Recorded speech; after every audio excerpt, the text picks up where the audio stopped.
Hola amigos, es un privilegio estar con cada uno de ustedes. Les doy la bienvenida a este canal.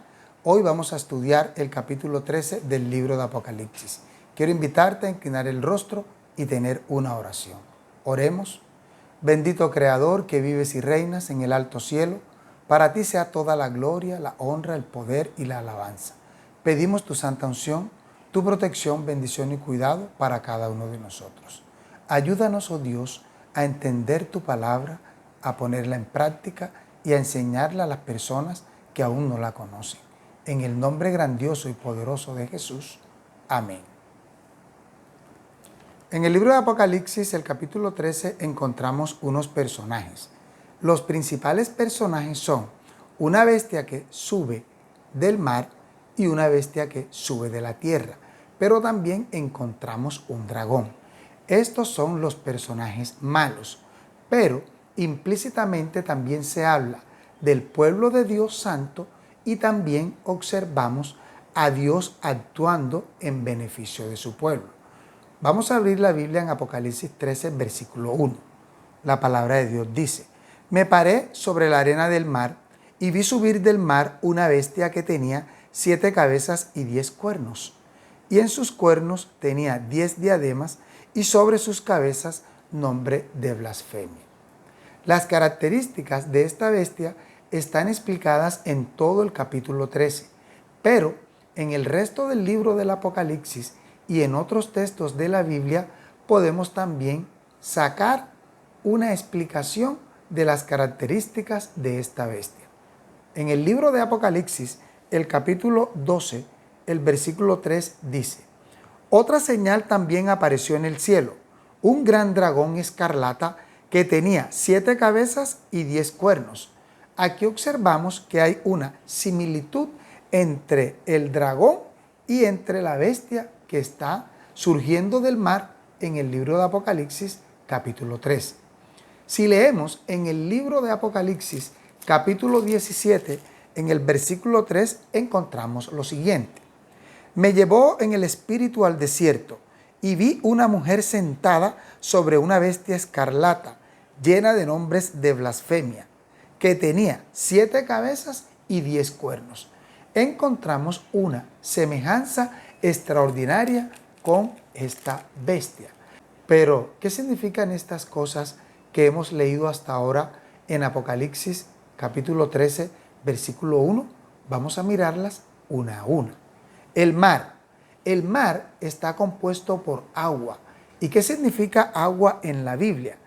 Veamos Apocalipsis capítulo 17, el versículo 15. Dice: También me dijo: Las aguas que has visto, donde se sienta la ramera, son pueblos, muchedumbres, naciones y lenguas.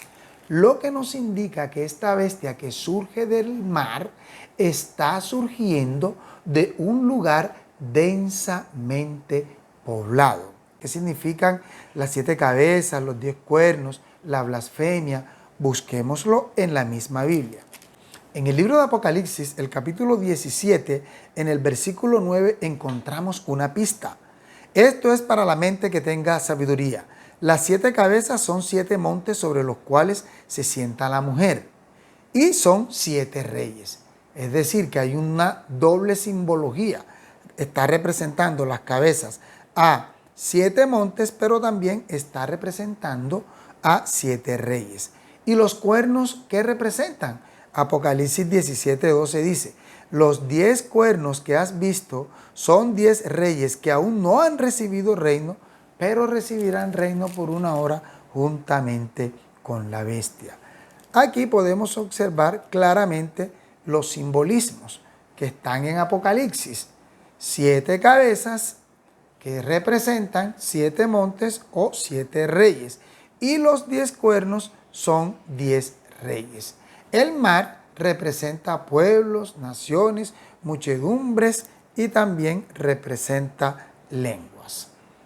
El versículo 2 dice: La bestia que vi era semejante a un leopardo, sus pies eran como de oso y su boca como boca de león. Y el dragón le dio su poder, su trono y grande autoridad. ¿Quién es este dragón?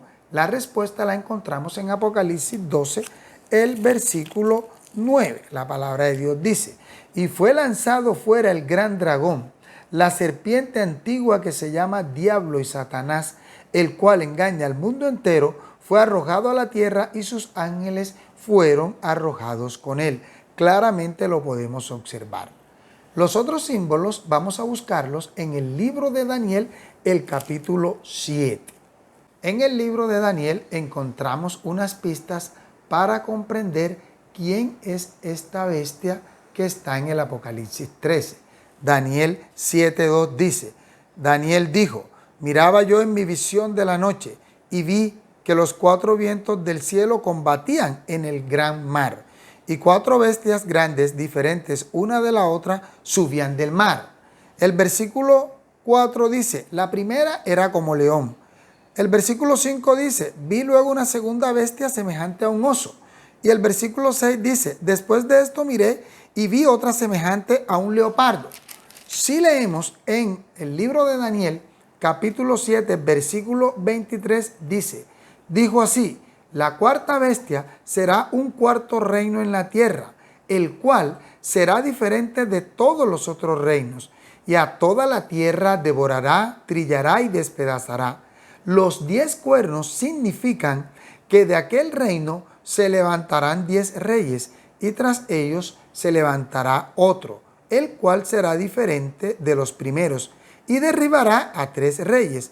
Hablará palabras contra el Altísimo, a los santos del Altísimo quebrantará, y pensará en cambiar los tiempos y la ley, y serán entregados en sus manos hasta tiempos y medio tiempo. Del libro de Daniel podemos sacar una enseñanza importante.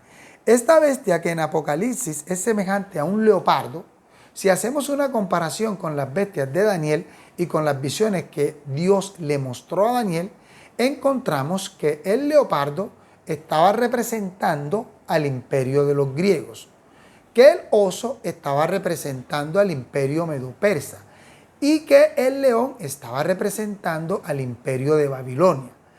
Lo que nos da a entender que esta bestia de Apocalipsis, que no es más que un poder o un reino, recibe o hereda o copia cosas de estos reinos anteriores. Por ejemplo, esta bestia de Apocalipsis 13, él copia de Babilonia la pretensión, el orgullo y la arrogancia. ¿Quién fue el máximo gobernante de Babilonia? Nabucodonosor. Arrogante, prepotente, se levantó y caminaba por el terrado de su palacio y decía: ¿no es esta la gran Babilonia que yo edifiqué con la fuerza de mi majestad y con el poder que yo tengo? Fue también Nabucodonosor el que implantó un decreto de adoración y un decreto de muerte. ¿Qué copió esta bestia de Apocalipsis 13 de lo que representa el oso en las visiones de Daniel? Ese oso estaba representando al imperio medo-persa. Ellos tenían un culto idolátrico al dios Sol. Ellos practicaban un culto llamado mitraísmo, en donde adoraban el primer día de la semana, dando con esto culto al dios Mitra, que no es más que el dios Sol. ¿Y qué copió del otro imperio? De la apariencia del leopardo, que representa el imperio de los griegos. Copió la idolatría, el sistema de imágenes y la intercesión de los santos. Analicemos ahora otro aspecto que aquí nos dice. Hablaba blasfemias. ¿Qué es blasfemia? Vamos a buscar qué es blasfemia en el libro de San Lucas, el capítulo 5, el versículo 21. Dice: entonces los escribas y los fariseos comenzaron a pensar diciendo: ¿quién es este que habla blasfemias? ¿Quién puede perdonar pecados sino solo Dios? Pretender perdonar pecados es una blasfemia. Es decir, que este poder pretende tener el poder de perdonar los pecados cuando solamente Dios puede perdonar los pecados. Busquemos una cita que se encuentra en el libro de San Juan, capítulo 10, versículo 33. Le respondieron los judíos diciendo: Por buena obra no te apedreamos, sino por blasfemia, porque tú, siendo hombre, te haces Dios. Este poder se quiere hacer pasar por Dios. Esa es otra de las características. Esto es lo que significa tener nombres de blasfemia. Vamos ahora a buscar el siguiente versículo de Apocalipsis 13, que es el 3. Textualmente dice: vi una de sus cabezas como herida de muerte, pero su herida mortal fue sanada. Toda la tierra se maravilló en pos de la bestia, y adoraron al dragón que había dado autoridad a la bestia, y adoraron a la bestia diciendo: ¿quién como la bestia? ¿Y quién podrá luchar contra ella? De este texto podemos sacar que este poder es un poder universal, tiene influencia en el mundo entero. Este poder es un poder del cual la gente se admira, del cual la gente se asombra. Hay un texto que se encuentra en 2 de Tesalonicenses, capítulo 2, versículos 3 y 4, que nos orienta para determinar quién es este poder o a quién está representando esta bestia.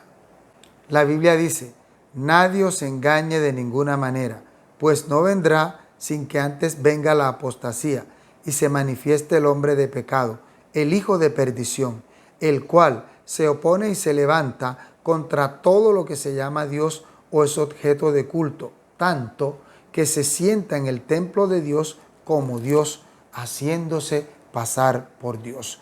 Aquí tenemos otra pista interesante que nos ayuda a comprender y a detectar quién es esta bestia. Es interesante notar el tiempo de la actuación. El versículo 5 de Apocalipsis 13 dice: también se le dio boca que hablaba arrogancias y blasfemias, y se le dio autoridad para actuar por 42 meses. Aquí hay un tiempo. Esto en profecía, estos 42 meses, multiplicamos 42 meses por 30 días y nos va a dar 1260 días.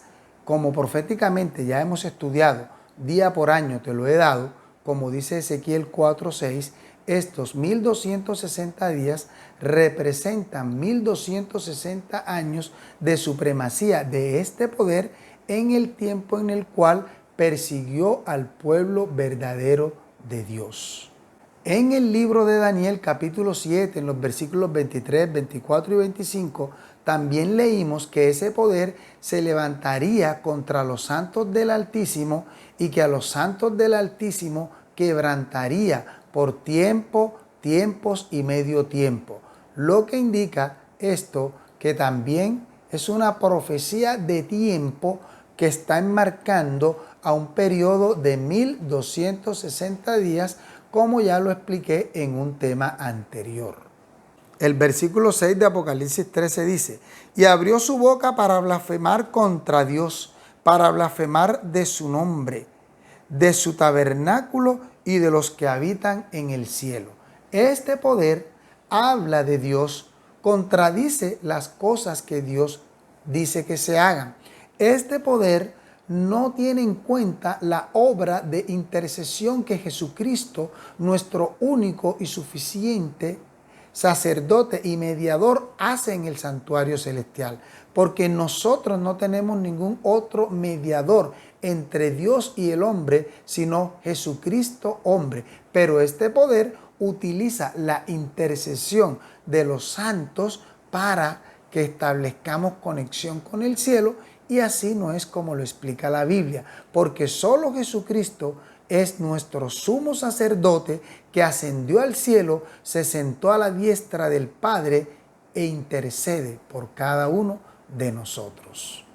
El versículo 7 dice: se le permitió hacer guerra contra los santos y vencerlos. También se le dio autoridad sobre toda tribu, pueblo, lengua y nación, lo que indica que tiene una extensión, un dominio, una influencia universal. El versículo 8 dice: la adoraron todos los habitantes de la tierra, cuyos nombres no estaban escritos desde el principio del mundo en el libro de la vida del Cordero que fue inmolado. El Cordero representa a Jesucristo. En Apocalipsis nos dice que En el cielo hay libros. Está el libro de la vida, donde se anotan los nombres de todos aquellos que son parte del ejército de nuestro Señor Jesucristo. ¿Quiénes adoran a esta bestia? Los habitantes de la tierra. Los habitantes de la tierra, en diferentes textos del Apocalipsis, son los que no están con Dios, los que no hacen parte del pueblo de Dios, los que no quieren cumplir la voluntad de nuestro Dios. El versículo 9 dice: si alguno tiene oído, oiga. Todos tenemos oídos. Dios nos dio 2 oídos para que escuchemos atentamente su palabra. En el libro de Apocalipsis, en los mensajes a las iglesias, todo mensaje termina diciendo: el que tiene oído, oiga lo que el Espíritu dice a las iglesias. Así que Dios nos está advirtiendo aquí un mensaje que hace parte del conflicto que hay entre los que adoran a Dios y los que no lo adoran, y que van a salir victoriosos solo aquellos que estén con el Cordero de Dios que quita el pecado del mundo, el que fue inmolado desde el principio en beneficio de cada uno de nosotros. Y el versículo 10 dice: si alguno lleva en cautividad, a cautividad irá. Si alguno mata a espada será muerto. La historia nos recuerda que el emperador Justiniano dio Roma al Papa cuando decretó que el Papa debía estar por encima de todas las iglesias cristianas de la tierra, y estableció el papado en el año 538 después de Cristo, cuando Belisario, el general del emperador, sacó a los ostrogodos de Roma. Así empezó la época de la supremacía papal. Desde el año 538 después de Cristo, este poder gobernó sobre los reyes de la tierra por exactamente 1260 años. ¿Hasta cuándo? Hasta el año 1798, en época de la Revolución Francesa, cuando Napoleón gobernaba. Él tenía un general llamado Alexander Berthier. Recibió la orden de ir donde estaba el Papa con 100,000 soldados y lo capturó. Se lo llevaron para Francia, lo encarcelaron y el Papa fue exiliado y luego murió. Este Papa fue Pío VI. De esta manera se propinó una herida mortal a esta bestia. Pero Apocalipsis 13:3 nos dice que su herida mortal fue sanada y que se maravilló toda la tierra en pos de la bestia. ¿Cuándo empezó a sanar esta herida? Cuando nosotros nos hacemos una herida, no sana inmediatamente, demora un tiempo, un proceso. De la misma manera, el proceso de sanación de la herida de este poder inició en el año 1929, cuando el cardenal Gasparri y Mussolini firmaron el Tratado de Letrán. Este autorizaba al Papa para recibir el gobierno de la Ciudad del Vaticano. Así que el versículo 10 dice: si alguno lleva a cautividad irá. Si alguno mata a espada será muerto. Se cumplió cómo este poder empezó a perseguir al pueblo de Dios, como fue predicho por Daniel y por Apocalipsis, desde el año 538 hasta 1798, en una persecución férrea, en un tiempo de la Edad Media, de la Edad Oscura, con penas de la Inquisición, en donde había muchas cosas que eran en contra de los fieles observadores de los mandamientos de Dios. Por eso termina diciendo: aquí está la perseverancia y la fe de los santos. ¿Y qué es un santo? Apocalipsis 12:17 dice: entonces el dragón se llenó de ira contra la mujer y se fue a hacer guerra contra el resto de la descendencia de ella, contra los que guardan los mandamientos de Dios y tienen la fe de Jesucristo. Los que guardan los mandamientos de Dios y tienen la fe de Jesucristo son santos. Apocalipsis capítulo 14, versículo 12 dice: aquí está la perseverancia de los santos, los que guardan los mandamientos de Dios y tienen la fe de Jesús. Y el libro de Apocalipsis capítulo 19, versículo 10 dice: yo me postré a sus pies para adorarlo. Juan, cuando ve al ángel que le cuenta todas estas maravillas, que lo ve en excelsa gloria, se va a arrodillar. Pero miren lo que el ángel le dice. Mira, no lo hagas. Yo soy consiervo tuyo y de tus hermanos que mantienen el testimonio de Jesús. Adora a Dios, porque el testimonio de Jesús es el espíritu de la profecía. Aquí nosotros podemos observar claramente que la ley y la obediencia a la palabra de Dios juegan un papel importante, porque la ley de Dios y su palabra son para siempre. Leamos lo que dice el Salmo 111, versículos 7 y 8. Dice: las obras de sus manos son verdad y juicio. Fieles son todos sus mandamientos, afirmados eternamente y para siempre, hechos en verdad y rectitud. Para siempre permanece la palabra de Dios.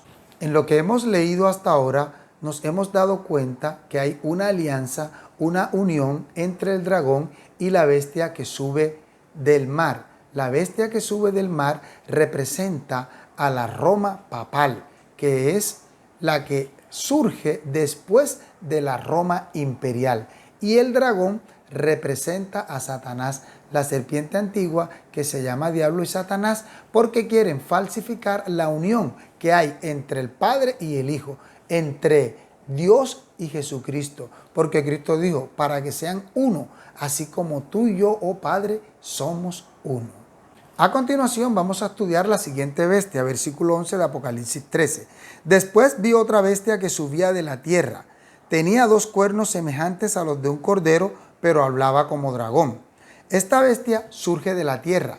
Quiere decir que sube de un lugar que es pocamente poblado. Es decir, que surge de un lugar en donde no hay mucha gente, ni hay mucho poderío, así como surgió la primera bestia. El versículo 12 dice: ejerce toda la autoridad de la primera bestia en presencia de ella y hace que la tierra y sus habitantes adoren a la primera bestia, cuya herida mortal fue sanada. De aquí podemos anotar que la bestia segunda, la que viene de la tierra, ejerce la autoridad de la primera, es decir, la que viene del mar, y hace que todos los habitantes de la tierra adoren a la primera, es decir, a la que surge del mar, y te especifican, a la que tuvo una herida mortal y que también fue sanada. Otra cosa que hace esta segunda bestia: hace grandes señales, de tal manera que incluso hace descender fuego del cielo a la tierra delante de los hombres. Vamos a leer en el libro de Segunda de Tesalonicenses, el capítulo 2, versículos 8 al 10. La palabra de Dios dice: el advenimiento de este impío, que es obra de Satanás, irá acompañado de hechos poderosos, señales y falsos milagros, y con todo engaño de iniquidad para los que se pierden, por cuanto no recibieron el amor de la verdad para ser salvos. Textualmente vemos una pista que nos ayuda a comprender que esta segunda bestia es un poder religioso. ¿Por qué? Porque tiene apariencia de cordero, y el cordero representa a Cristo. Dice, tiene cuernos semejantes a los de un cordero. Aparenta ser cristiano, pero realmente habla como un dragón. El versículo 14 dice: engaña a los habitantes de la tierra con las señales que se le ha permitido hacer en presencia de la bestia. Es decir, hace las señales, pero con estas señales realmente está rindiendo pleitesía a la primera bestia, a la que sube del mar. Y miren lo que dice. Dice a los habitantes de la tierra que le hagan una imagen a la bestia que fue herida de espada y que revive. Esta segunda bestia manda hacer una imagen de la primera bestia. Y se le permite que, versículo 15, infundir aliento a la imagen de la bestia. ¿Para qué? Para que la imagen hablara e hiciera matar a todo el que no la adorara.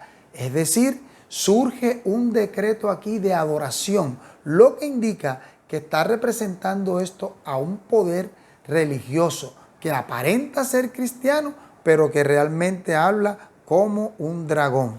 Versículo 16 dice: y hacía que todos pequeños y grandes, es decir, no importan los estratos, ricos o pobres, no importa si tienen plata o no tienen, libres o esclavos, no importa la condición de libertad, no importan las condiciones sociales, hace que se les pusiera una ¿qué? Una marca en la mano derecha o en la frente. ¿Por qué aquí la Biblia dice que tiene una marca en la mano derecha o en la frente? Porque está copiando para reemplazar la palabra de Dios, para reemplazar su ley. ¿Por qué les digo esto? Porque cuando Dios dio su palabra, cuando Dios dio sus leyes, cuando Él dio sus instrucciones, decía, llévalas siempre atadas a tu mano y llévalas en tu mente o en tu corazón. Busquemos Deuteronomio 6, 8.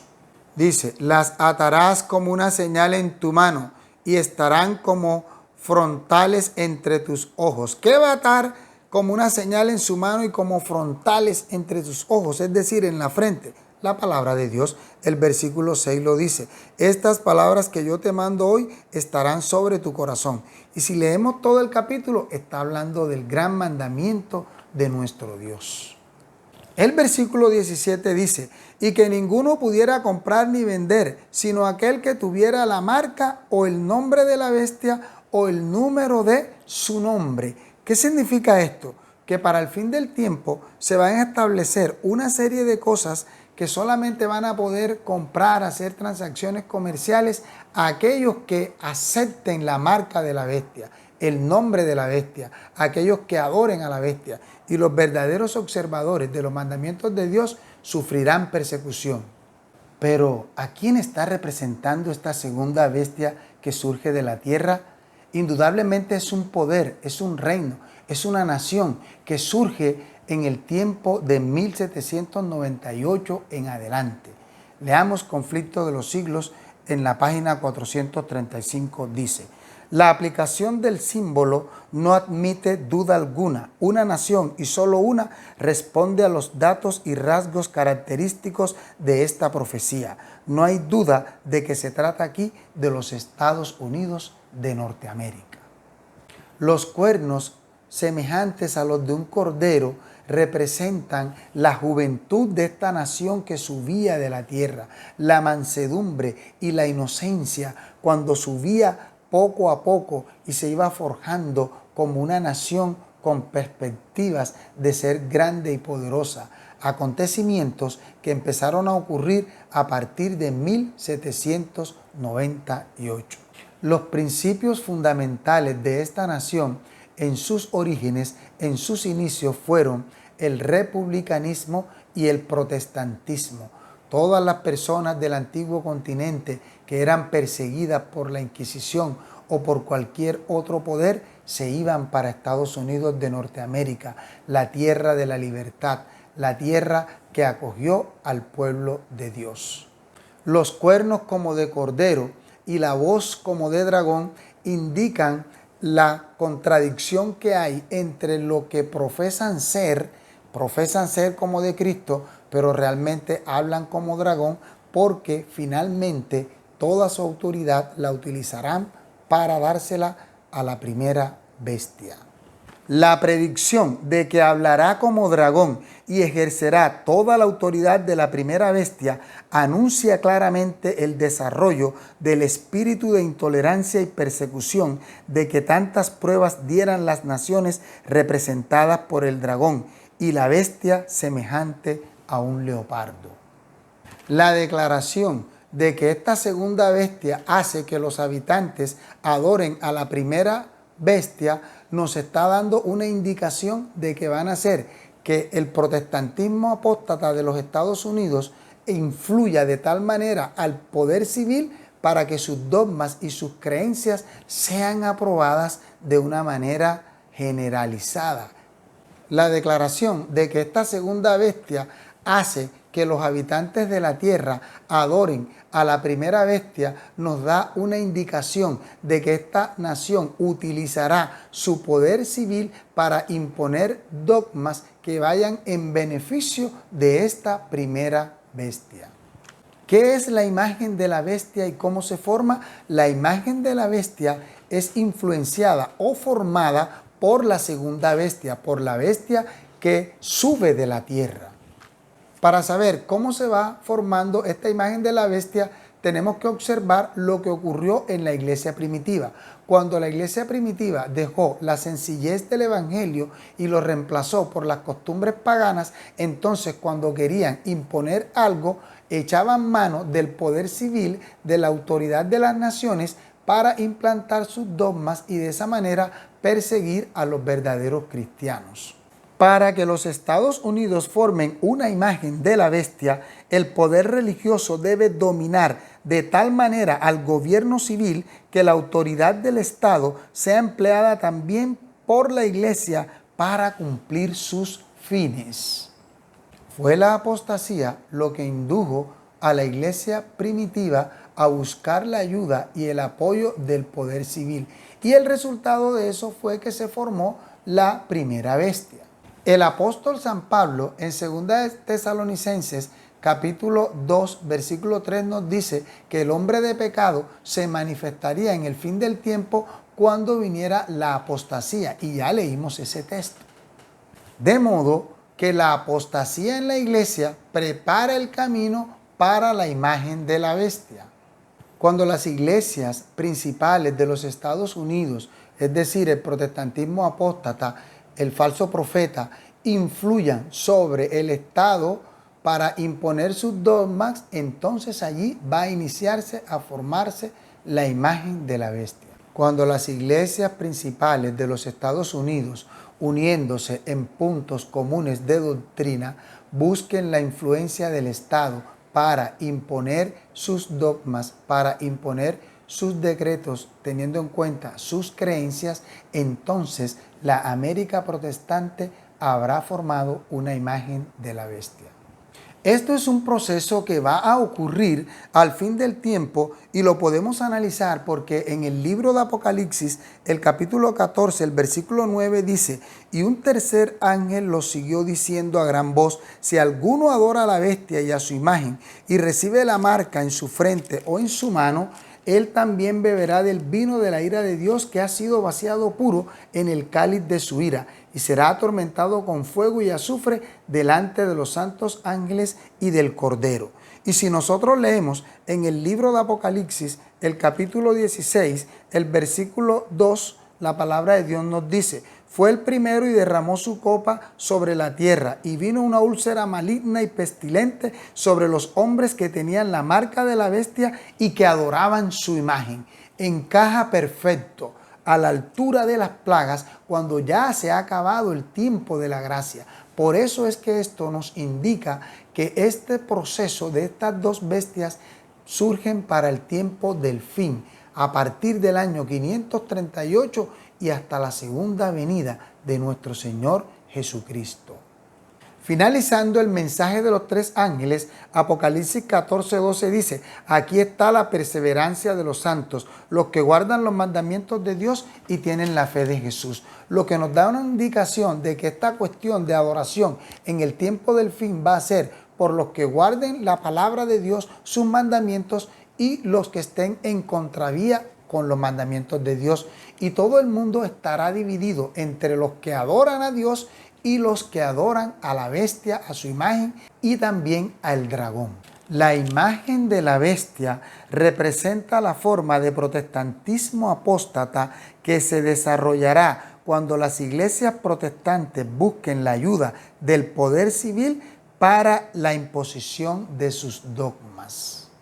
Queda entonces por definir qué es la marca de la bestia. Si ya hemos analizado que el conflicto es entre los que guardan y los que no guardan, entonces la marca de la bestia está determinada por el falso día de adoración, por el quebrantamiento de la ley de Dios, porque Daniel 7:25 dice que este poder pensará en cambiar los tiempos y la ley fue cambiada ya por este poder. ¿Por qué? Porque los mandamientos fueron cambiados. El mandamiento que expresa la palabra de Dios en el libro de Éxodo, capítulo 20, ahí los tenemos todos, dicen que no te harás imágenes, ni las honrarás, ni las adorarás de ninguna cosa que esté arriba en el cielo, ni debajo de la tierra. Este poder quitó ese mandamiento y también quitó el mandamiento al verdadero día, que es el sábado. el Sabbat y lo reemplazó por la adoración del día domingo. Cuando este asunto se lleve a cabo a nivel universal, todo aquel que tenga la capacidad de elegir entre adorar a Dios y no adorarlo, cuando quede así expuesto a las claras, aquel que no adora a Dios, por defecto recibe inmediatamente la marca de la bestia. ¿Qué pues es el cambio del día de descanso sino el signo o la marca de la autoridad de la Iglesia romana, la marca de la bestia? Finalmente, el último versículo del Apocalipsis 13 dice: aquí hay sabiduría, el que tiene entendimiento cuente el número de la bestia, pues es número de hombre y su número es 666. No solamente es el número, sino todas las características que hemos estudiado hasta ahora. Pero quiero leerte algo muy interesante. Este poder ha utilizado nombres a través de los tiempos, como por ejemplo Dux Cleri y Vicario Filii Dei. ¿Qué significan estas cosas? Iniciemos con Dux Cleri. Como ustedes pueden observar, Dux Cleri en latín significa cabeza del clero. La D tiene un valor de 500, la B un valor de 5, la X un valor de 10, la C un valor de 100, la L un valor de 50, la E un valor de 0, la R un valor de 0 y la I un valor de 1. Si sumamos todos estos números, 500, 5, 10, 100 más 50 más 1, me va a dar 666. Aquí podemos notar que contándolo se puede llegar a ese número. Ahora analicemos el otro, Vicario Filii Dei. Observemos. Vicarius significa vicario del Hijo de Dios en latín. La B tiene un valor de 5, la I un valor de 1, la C 100, la A 0, la R 0, la I 1, la U 5, la S 0. Si sumamos todos estos números me va a dar 112. Ahora analicemos la palabra filii. F tiene un valor de 0, I tiene un valor de 1, L tiene un valor de 50, I1, I1. Sumamos todos estos valores y va a dar 53. Ahora analicemos la palabra Dei. D tiene un valor de 500, E tiene un valor de 0, e I tiene un valor de 1. Sumado todo esto da 501. Si sumamos 501 más 112 más 53, nos va a dar el número 666. Es interesante notar que en todo esto que hemos estudiado, las características están dadas a la luz de la misma palabra de Dios. Y encontramos tres personajes: el dragón, la bestia que surge del mar y la bestia que surge de la tierra. No es más que una falsificación del verdadero Dios, el Padre, el Hijo y el Espíritu Santo. Por lo tanto, es importante reconocer que estamos inmersos en un conflicto de adoración y que para el fin del tiempo este conflicto se hará más recio, pero solo aquellos que anden con el Cordero saldremos vencedores. Quiero invitarte a leer el libro de Apocalipsis, el capítulo 15, el versículo 2 en adelante. Dice la palabra de Dios: también vi como un mar de vidrio mezclado con fuego, y a los que habían alcanzado la victoria sobre la bestia y su imagen, sobre su marca y el número de su nombre, de pie sobre el mar de vidrio con las arpas de Dios, y cantaban el cántico de Moisés, siervo de Dios, y el cántico del Cordero, diciendo: grandes y maravillosas son tus obras, Señor, Dios Todopoderoso. Justos y verdaderos son todos tus caminos, Rey de los santos. El pueblo fiel de Dios no tendrá la marca de la bestia, ni adorará su imagen, ni su nombre, ni tendrá su número. El pueblo de Dios tendrá la marca o el sello de Dios. Apocalipsis 14:1 dice: después miré y vi que el Cordero estaba en pie sobre el monte de Sión, y con él 144,000 que tenían el nombre de él y el de su Padre escrito en su frente. Y Apocalipsis capítulo 3, versículo 12 dice: al vencedor yo le haré columna en el templo de mi Dios, y nunca más saldrá de allí, y escribiré sobre él el nombre de mi Dios y el nombre de la ciudad de mi Dios, la nueva Jerusalén, la cual desciende del cielo de Dios con mi Dios y mi nombre nuevo. Seremos propiedad de nuestro Dios y adoraremos para siempre frente al trono de Dios en el mar de cristal. Te invito a que reflexiones en este tema, a que ores a Dios y pidamos todos la unción del Espíritu Santo para comprenderlo y poner en práctica estas enseñanzas, que adoremos al verdadero, al único Dios, al Creador de todas las cosas. Que Dios nos bendiga grandemente. Oremos. Bendito Dios y Padre Santo, que vives y reinas en el alto cielo, gracias por el día de vida, gracias por tu palabra. Grábala en nuestras mentes, en nuestros corazones, líbranos del mal, ayúdanos a obedecerte en todo. En el nombre de Jesús, amén. Que la protección de nuestro Dios sea con cada uno de nosotros. Amén.